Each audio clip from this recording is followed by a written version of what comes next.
David Rowan. I edit Wired magazine's UK edition. And how do you define achievement?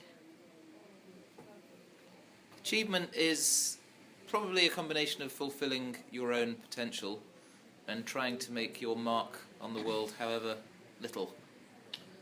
We deal with a lot of people with massive ambition. We talk to designers and entrepreneurs and scientists, and the ones that excite us at Wired are trying to take on the impossible projects. So we just ran a piece on Elon Musk, who's sending spaceships that he builds up to the International Space Station and wants to go to Mars. And he's also running a car company trying to make electric cars sexy. We run stories about the people at Google who are trying to create self-driving cars at the same time as running the day job. So for us, success in the Wired world is taking on the problems that everybody says are unsolvable. It's what Larry Page calls having a healthy disregard for the impossible. From the age of 7, when I was starting to make newspapers for my sister, I realised that all I could do is channel other people's stories. And so far, it's been a living and it's been quite fun. My own background, I was lucky enough to get a good education. I was the first person in my family to go to university, and I wasn't really motivated by becoming rich. I just wanted to do something interesting.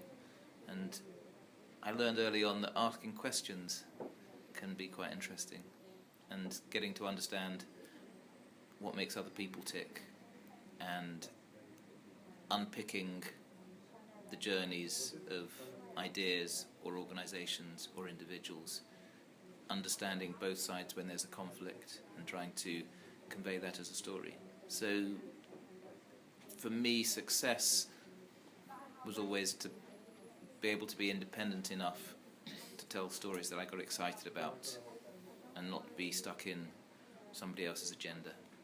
Ideas go in and out of fashion, and it takes somebody who's independent-minded enough or pig-headed enough or visionary enough or unconventional enough to see things a little differently, and they're the people who nudge things forward. So Albert Einstein didn't get academic tenure. He was a patent clerk in Switzerland, so he was outside the system, and he was a misfit. He was a Jew who didn't really fit into the establishment, and he didn't have to inherit the rigid thinking that the physics establishment was imposing on themselves, so he could see things from fresh. So it's often the outsider who comes in and sees the opportunities. And in London at the moment, there's a booming startup scene. People are creating companies that are going global quite quickly, and a lot of the reason is it's a very international kind of hybrid skill set crowd. It's not just people who are software coders, it's the designers meeting the business school graduates, meeting the scientists, and each of them seeing each other's discipline from the outside. And if you look at a lot of the heroes of our world, they're outsiders in their own way. In the tech world, a lot of the big companies are run by immigrants. Larry and Sergey were from Russia. A lot of the talent in Silicon Valley is Indian talent.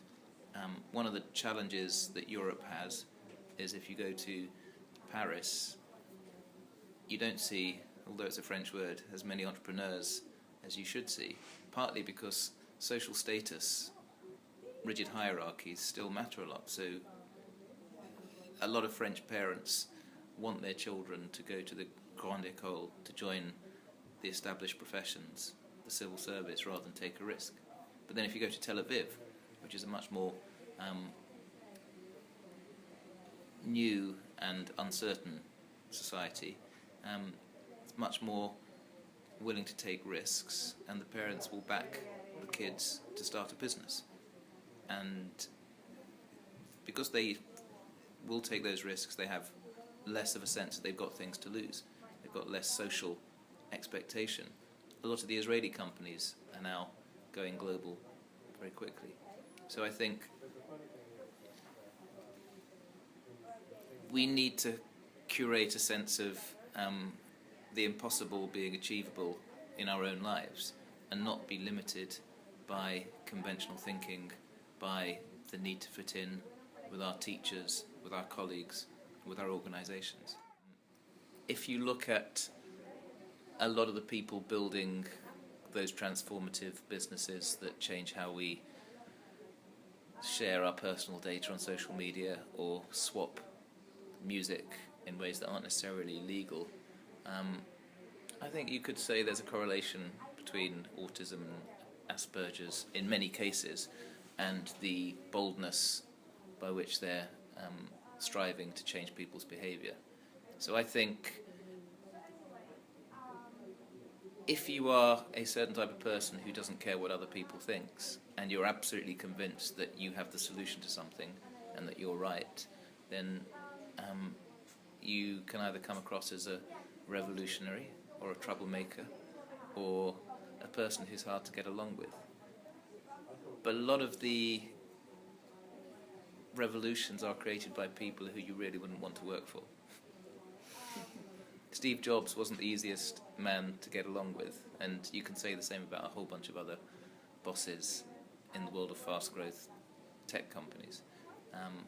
Elon Musk is a phenomenal entrepreneur, but some of the people he's worked with have said he's quite a demanding boss.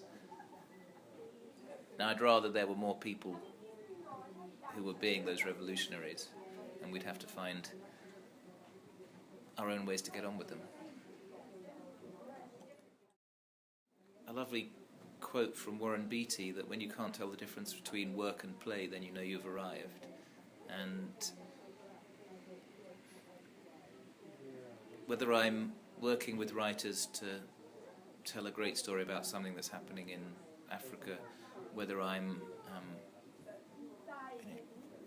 moderating a discussion with people I think are trying to transform their industries, whether it's how we access music, whether they're trying to challenge the big banks, it's all exciting. And I don't really have a work-life balance. That's success, not having a work-life balance.